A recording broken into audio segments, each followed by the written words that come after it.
इस समय पूरी दुनिया में पेरिस ओलंपिक्स छाया हुआ है। ओलंपिक्स हमारे खिलाड़ियों को विश्व पटल पर तिरंगा लहराने का मौका देता है, देश के लिए कुछ कर गुजरने का मौका देता है। आप भी अपने खिलाड़ियों का उत्साह बढ़ाइए। Cheer for Bharat. साथियों, स्पोर्ट्स की दुनिया के इस ओलंपिक्स से अलग कुछ दिन पहले मैथ्स की दुनिया में भी एक ओलंपिक हुआ है, इंटरनेशनल मैथमेटिक्स ओलंपियाड। इस ओलंपियाड में भारत के स्टूडेंट्स ने बहुत शानदार प्रदर्शन किया है। इसमें हमारी टीम ने सर्वश्रेष्ठ प्रदर्शन करते हुए 4 गोल्ड मेडल्स और 1 सिल्वर मेडल जीता है। इंटरनेशनल मैथमेटिक्स ओलंपियाड, इसमें 100 से ज्यादा देशों के युवा हिस्सा लेते हैं और ओवरऑल टैली में हमारी टीम टॉप 5 में आने में सफल रही है। देश का नाम रोशन करने वाले इन स्टूडेंट्स के नाम है पुणे के रहने वाले आदित्य वेंकट गणेश, पुणे के ही सिद्धार्थ चोपड़ा, दिल्ली के अर्जुन गुप्ता, ग्रेटर नोएडा के कनव तलवार, मुंबई के रुशिल माथुर और गुवाहाटी के आनंदो भादुरी। साथियों, आज मन की बात में मैंने इन युवा विजेताओं को विशेष तौर पर आमंत्रित किया है। ये सभी इस समय फोन पर हमारे साथ जुड़े हुए हैं। नमस्ते साथियों, मन की बात में आप सभी साथियों का बहुत बहुत स्वागत है। आप सभी कैसे हैं? हम ठीक है सर।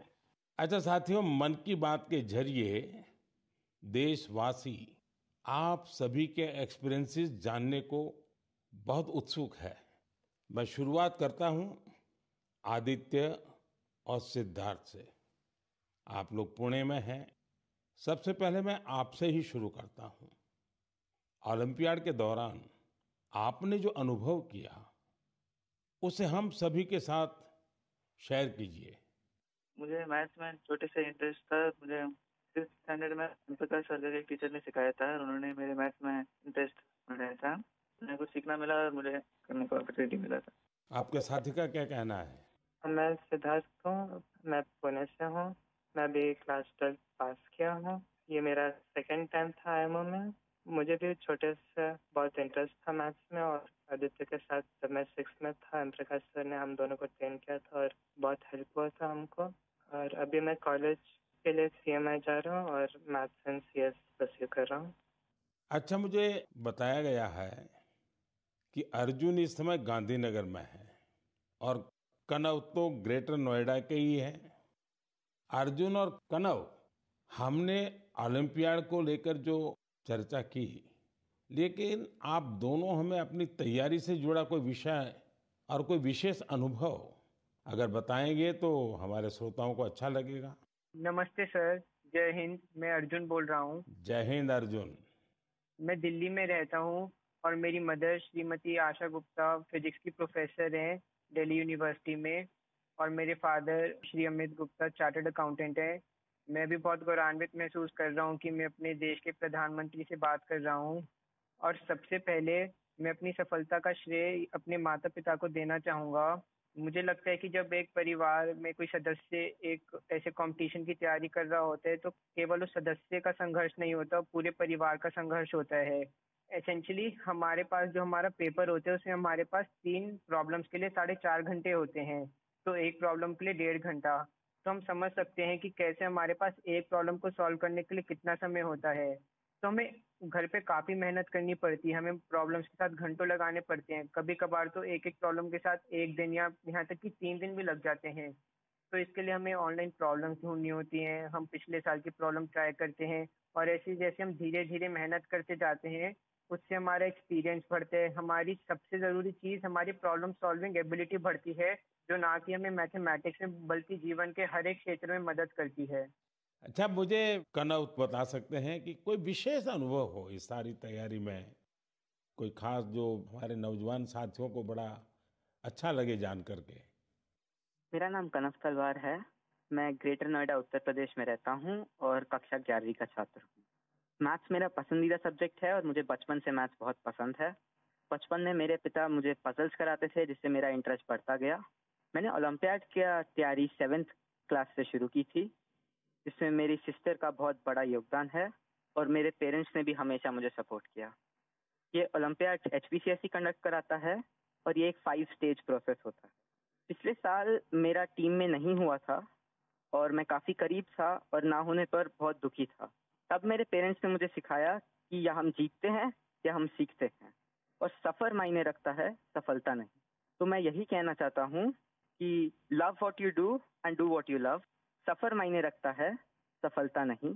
और हमें सक्सेस मिलते रहेगा अगर हम अपने सब्जेक्ट से प्यार करें और जर्नी को एंजॉय करें।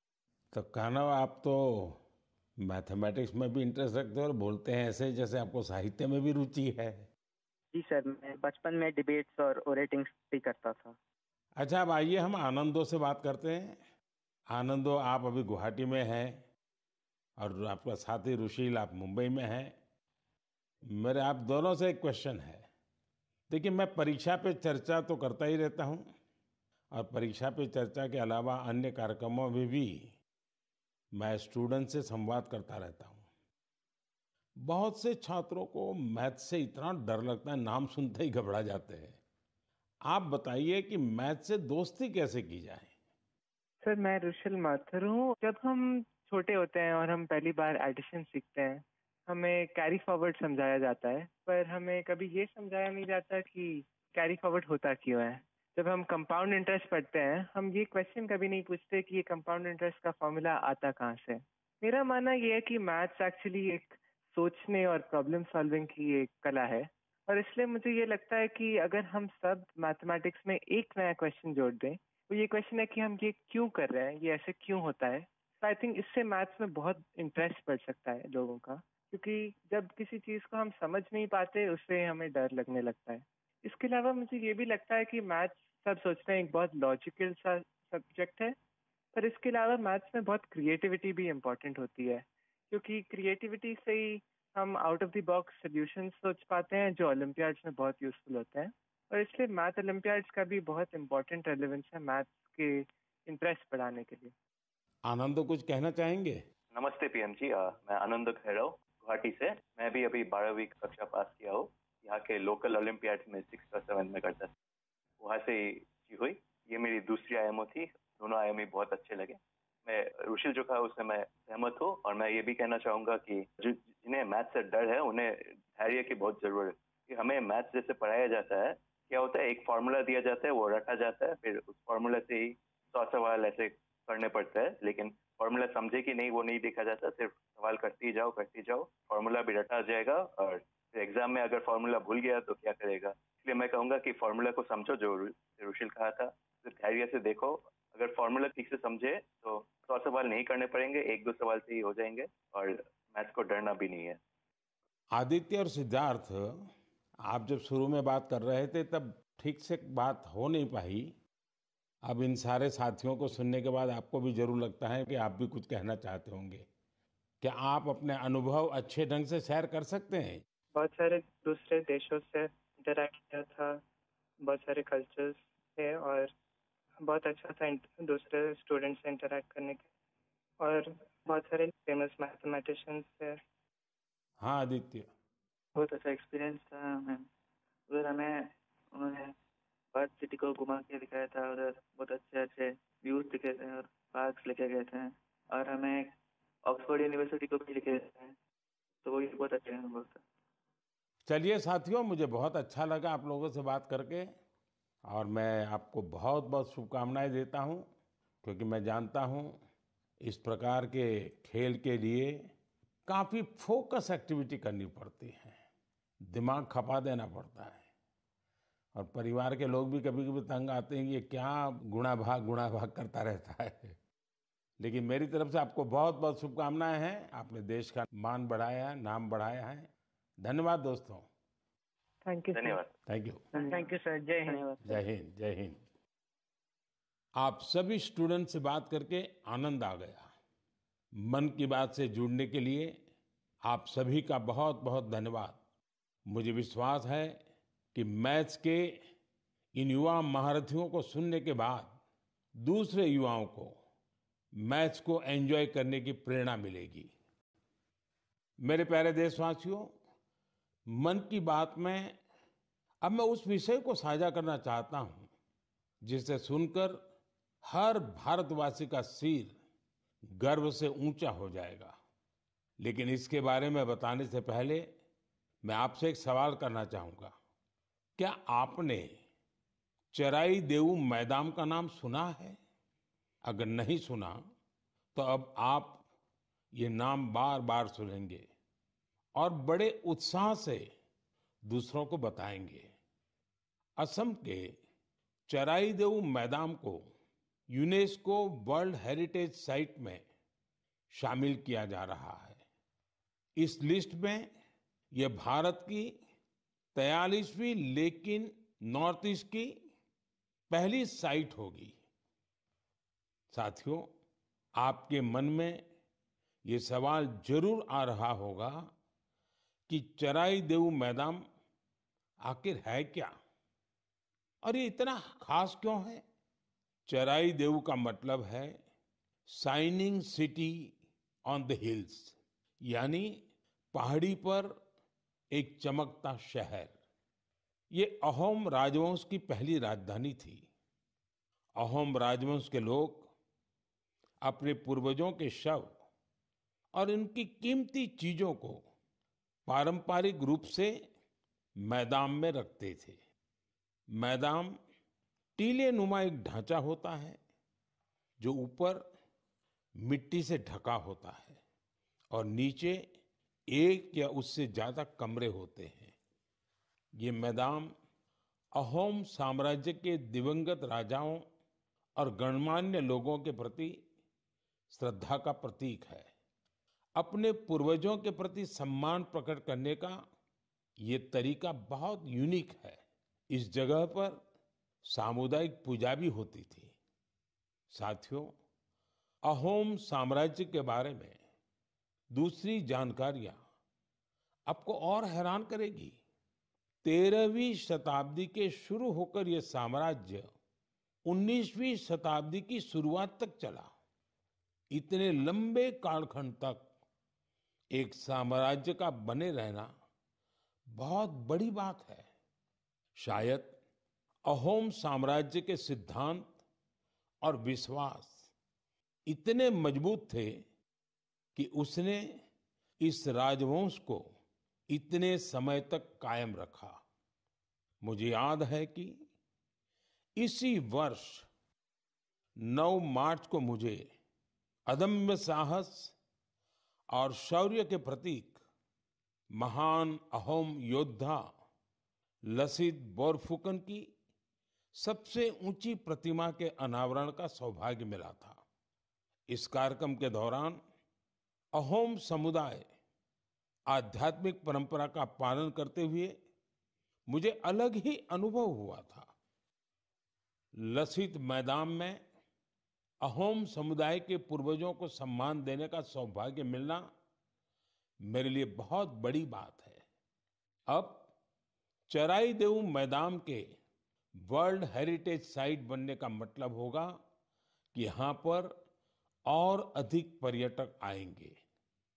आप भी भविष्य के अपने ट्रैवल प्लान्स में इस साइट को जरूर शामिल करिएगा। साथियों, अपनी संस्कृति पर गौरव करते हुए ही कोई देश आगे बढ़ सकता है। भारत में भी इस तरह के बहुत सारे प्रयास हो रहे हैं। ऐसा ही एक प्रयास है प्रोजेक्ट परी। अब आप परी सुनकर कंफ्यूज मत होइएगा।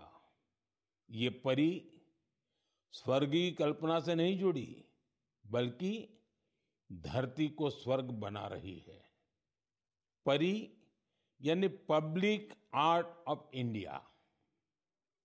प्रोजेक्ट परी पब्लिक आर्ट को लोकप्रिय बनाने के लिए उभरते कलाकारों को एक मंच पर लाने का बड़ा माध्यम बन रहा है। आप देखते होंगे सड़कों के किनारे, दीवारों पर, अंडरपास में बहुत ही सुंदर पेंटिंग्स बनी हुई दिखती हैं। ये पेंटिंग्स और ये कलाकृतियां यही कलाकार बनाते हैं जो परी से जुड़े हैं। इससे जहां हमारे सार्वजनिक स्थानों की सुंदरता बढ़ती है, वहीं हमारे कल्चर को और ज्यादा पॉपुलर बनाने में भी मदद मिलती है। उदाहरण के लिए दिल्ली के भारत मंडपम को ही लीजिए। यहाँ देश भर के अद्भुत आर्ट वर्क्स आपको देखने को मिल जाएंगे।